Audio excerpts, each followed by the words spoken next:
ورحمة الله وبركاته صحابتي دويدين سلامي وعبد الوهاب اوفيشيال فرحة سيدها بلشدا haddii aad ku cusub tahay subscribe saar like dheh share dheh comment ka baxso saad ula socoto barnaamij kale ku xigeliyaha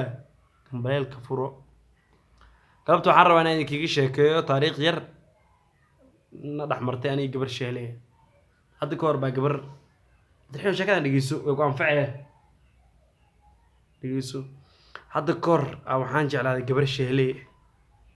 oo meel maqaayada sheeko ku gato gabadhi waa sheekeysanay 4 saac weynima balanay waxaan ku galabaashay waa macay intee ka dhacday 4 saac weynima balan ala kulli xaal 3 saac markii la gaaray amal iyo bar ama meesh soo fariistay waxaan si racbada balasantay soo arfi khatar isku soo dhigay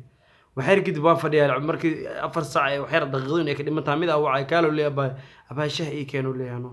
أبا شيء والله هذا كمع أنت أذكر وجود والله ما هرسنا يخيق ما نلو بين أنتوا كحرنا هذا يقول بلنا درت هذا وماذا متكلا وعي وحولي أبا شيء كان تقرر لكن أنت أذكر وجود وعبا متكلا وعي وحولي أبا شيء وحرس كوري وصدر مذا وعي شيء بيجاسك عدسك يبدل